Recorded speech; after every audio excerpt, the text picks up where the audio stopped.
এই শালামাই জেল খেটিল, একে আজকে মেরেই ফেলবো।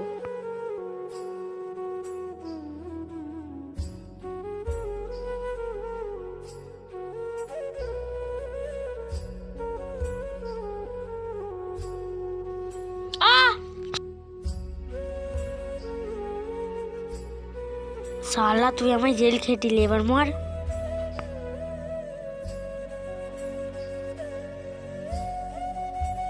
অনেকদিন পর তো বাইরে থেকে বাড়ি যাচ্ছি, একটু বন্ধুকে ফোন করি।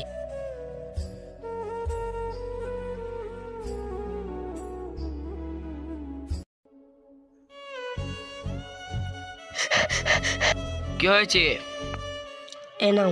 ঠিক আছে। দয়া অভিজিৎ চলো। দয়া অভিজিৎ এখানে লোকেশন দেখাচ্ছে, খুঁজো তাড়াতাড়ি তোমরা। ওখানেই তো মনে হচ্ছে একটা লাশ পড়ে আছে। এ কি হচ্ছে? উঠো উঠো তাড়াতাড়ি উঠো। দয়া অভিজিৎ একে তুলো তাড়াতাড়ি। হ্যালো বস, আমি একে মার্ডার করে ফেলছি, এখন আমি কি করব? আমি পালাবো? মনে হচ্ছে মার্ডার করেছে। স্যার আপনি যাকে খুঁজছেন সে এখানটা আছে।